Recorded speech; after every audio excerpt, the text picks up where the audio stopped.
Hello friends, Chris Blog channel আপনাৰা সকলোকে welcome জানাইছো। যোৱাকালি বা বৰষুণ দিছে, বহুত বেছি ভাল লাগিছে, মানে তিতিও ভাল লাগে বুলি ক'ব লাগিব। যিহে ৰ'দ পৰিছিলে কেইদিনমান আগত আৰু বৰষুণ দিও গৰম আছে, 30, 31, 32 ডিগ্ৰী সেলসিয়াছ এনেকা হৈ আছে।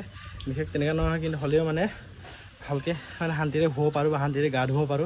গা ধুব নোৱাৰা কথাটো কেলে কৈছো, গৰমটো বহুত বেছি হয়তো, সিনটেক্সটো ওপৰত আছে, গোটেই গৰম হৈ যায়, মানে গৰম পানী নিচিনা গৰম হৈ যায়, গাও ধুব নোৱাৰি। ৰাতিপুৱা এবাৰ ধুব লাগে আৰু ৰাতি 8-9 বজাত ধুবলগীয়া হয়।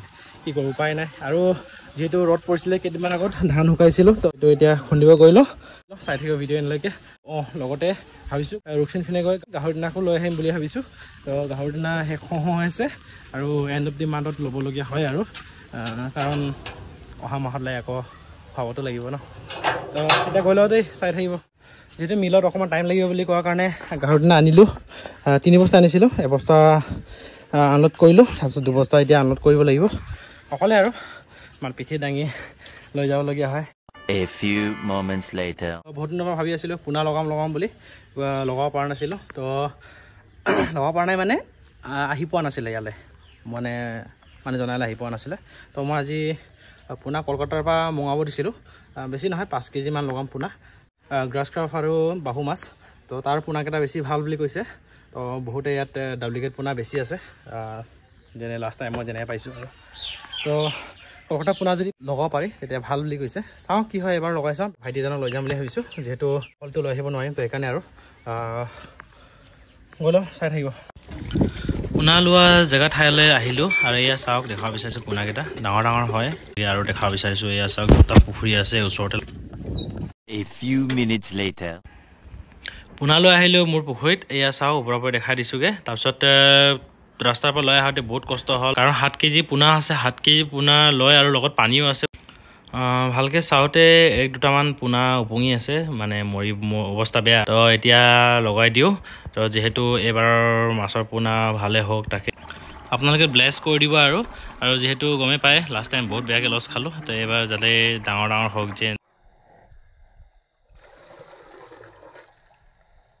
যিহেতু মাছ লগতো আপোনালোক দেখালোৱে, আৰু এতিয়া মই গৈ লওঁগৈ খালি আনিবৰ কাৰণে।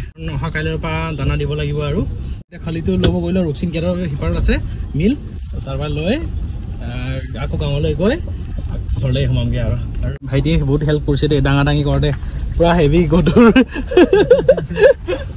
যিহেতু পাৰে অকলে দাঙিব পাৰিব, জিম যায়, একদম হেল্ডি হয় আৰু স্পৰ্টছ পাৰ্চন হয়তো। এতিয়া মই আপোনাক জনাই দিব বিচাৰিছোঁ মাছৰ পোনা কিলো কিমান।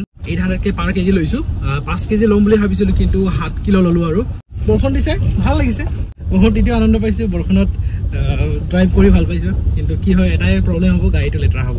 তো এয়াই আৰু চাই থাকিব। মিললৈ আহিলোঁ, মিললৈ আহি এই চাওক খালি, তো বস্তাত ভৰাই লৈছোঁ। The next morning. Good morning guys. তো এতিয়া ওলাই যাবলৈ আছোঁ মই ডাবুৰ পূজালৈ, যিহেতু যোৱাকালি আমাৰ কৰিব নোৱাৰিলে। একচুৱেলি যোৱাকালি আছিলে ডাবুৰ পূজাটো। কেলৈ যোৱাকালি কৰিব নোৱাৰিলে মই ক'ব বিচাৰিছোঁ, যিহেতু আমাৰ ইয়াত মানে ভকত কম হৈ পৰিছেগৈ, তাৰ আগত ভকত বেছি আছিলে, তো তেতিয়া পাবলৈ সহজ আছিলে, সেইকাৰণে আজি আমাৰ পষ্টপন কৰিবলগীয়া হ'ল আৰু।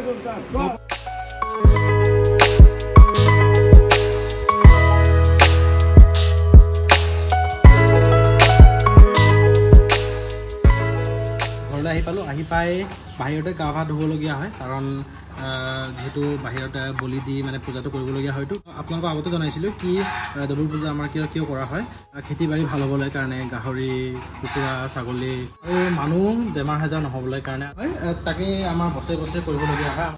যে পূজা পাঠ যদি নকৰোঁ, পাছলৈকে আমাৰ আহি থকা জেনেৰেশ্যনটো একো গমেই নাপাব। সেইকাৰণে আমি জানি থ'ব লাগে, আমি গম পাইছোঁ, তেন্তে নেক্সট কামিং জেনেৰেশ্যনটো ধুনীয়াকৈ বুজাব পৰাকৈ আৰু। তো তাকে আমাৰ নীতি নিয়মটো পালন কৰি থ'ব লাগে, সেইটো আমাৰ কৰ্তব্য হয়, দায়িত্ব হয়। তো ইমানেই আৰু আজি ভিডিঅ' চাই যদি ভাল পাইছে, লাইক চেনেল ছাবস্ক্ৰাইব কৰি দিব। বেছি বহলাই নকৰোঁ আৰু বেছি দীঘলীয়া নকৰোঁ। Bye bye and take care.